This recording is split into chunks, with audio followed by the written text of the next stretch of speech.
Era e natës hynte nga dritarja e thyere Papafingos, duke lëvizur perdet si duar të padukshme.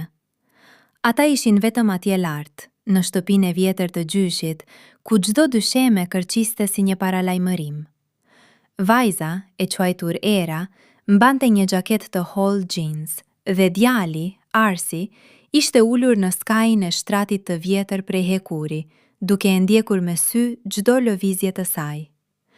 Nuk ishte hera e parë që qëndronin bashk, por kjo natë kishte diçka tjetër. Një stuhi jashtë, por edhe një stuhi brënda tyre. Arsit i dridej dora e djathë, jo nga të ftoftit, por nga një tension që e kishte ndjekur gjithë ditën. Era e ndjente atë dridhje nga larg, si një valë që kalonte në ajrin e ndarë midis tyre.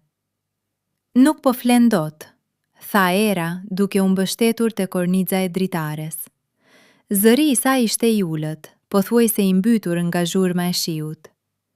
Asun, u përgjigj Arsi, pa e lëvizur shikimin nga ajo. Heshtja që pasoi ishte e rëndë, jo një heshtje e qetë, por një heshtje që kafshonte. Era e dinte se Arsi po luftonte me diçka. Ajo e kishte para të gjatë ditës, duke shtrënguar grushtat kur dikush tjetër i afrohej asaj, duke e ndjekur me sy nga larg.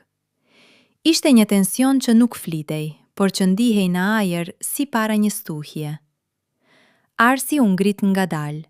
Çdo lëvizje e tij ishte e llogaritur, si e një kafshe që po vlerëson distancën. Ai bëri 2 hapa drejt saj, por u ndal. Jo sepse donte të ndalej, por sepse frika për të shkelur një kufi e ndalonte. E di çfarë po ndodh mes nesh? E pyeti ai me zë të ngjeshur. Era e uli kokën. Po, e dinte. Ishte ai tension që ndjehej kur duart e tyre përplaseshin aksidentalisht duke marrë një gotë ujë. Ishte ajo ndjenjë kur qëndronin shumë afër në korridor dhe ajri bëhej i papërballueshëm.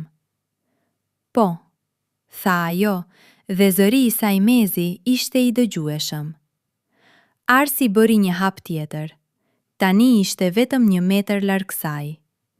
Era mund të dëgjonte frymarrjen e tij, të shpejtë, të çrregullt. Dora e tij u ngrit ngadalë, duke u shtrirë drejt faqes së saj. Por në vend që ta prekte, ai e mbajti dorën pezull, vetëm disa centimetra larg lëkurës së saj. Ajo ndjente ngjehtësinë që vinte nga pëllëmba e tij, pa u prekur. Çfarë po bën? Pyeti Era duke e ngritur shikimin. Dua të prek, tha ai. Por kam frikë se nëse e bëj, nuk do të mund të ndalem. Era e ndjente zemrën duke i rrahur aq fort sa mendoi se ai mund ta dëgjonte. Tensioni fizik mes tyre ishte si një litar i tendosur, gati të këputej. Çdo sekondë që kalonte pa e prekur, e bënte atë litar më të hollë, më të rrezikshëm. Atëhere mos u ndal, i tha ajo, dhe fjalët i dolën si një pëshpëritje. Por Arsi nuk e preku. Në vend të kësaj, ai e uli dorën dhe bëri një hap prapa. Era ndjeu një zbrazëti, sikur ajri që i kishte ngrohur fytyrën u zhduk papritmas. Nuk mundem, tha ai, duke e kthyer shikimin nga dritarja. Jo kështu. Jo kur ti e kaq e brisht dhe unë ndjehem si një stuhi që do të shkatëroj. Era u ndje e qarë për gjysmë. Një pjesë e saj donte që ai ta përqafonte, ta shtrëngonte, ta mbante aq fort sa të haronte të gjithë botën. Por pjesa tjetër e saj e dinte se ai kishte të drejtë. Tensioni mes tyre ishte shumë i madh, shumë i papërpunuar. Ishte ai loj tensioni që të djeg, jo të ngroh. Ajo bëri një hap drejt tij. Tani ishte radha e saj. Dora e saj u shtri dhe preku gjoksin e tij, mbi zemër. E ndjente rrahjen e tij, të egër, të pakontroluar. Ai e mbylli sytë dhe e mori dorën e saj me të dyja duart e tij, duke e shtrënguar lehtë, pa e lëshuar. Era, pëshpëriti ai. Të lutem, mos e bëj më të vështirë. Nuk po e bëj të vështirë, tha ajo. Po të tregoj se nuk kam frikë. Ai hapi syt dhe e pa atë. Për një moment, asgjë tjetër nuk ekzistonte. As stuhja, as shtëpia e vjetër, as bota. Ishte vetëm ai, ajo, dhe distanca që ende i ndante, edhe pse ishin pothuajse të përqafuar. Arsi e lëshoi dorën e saj dhe u kthye nga muri. Ai e goditi grushtin lehtë në suva, jo nga zemrimi, por nga pafuqia.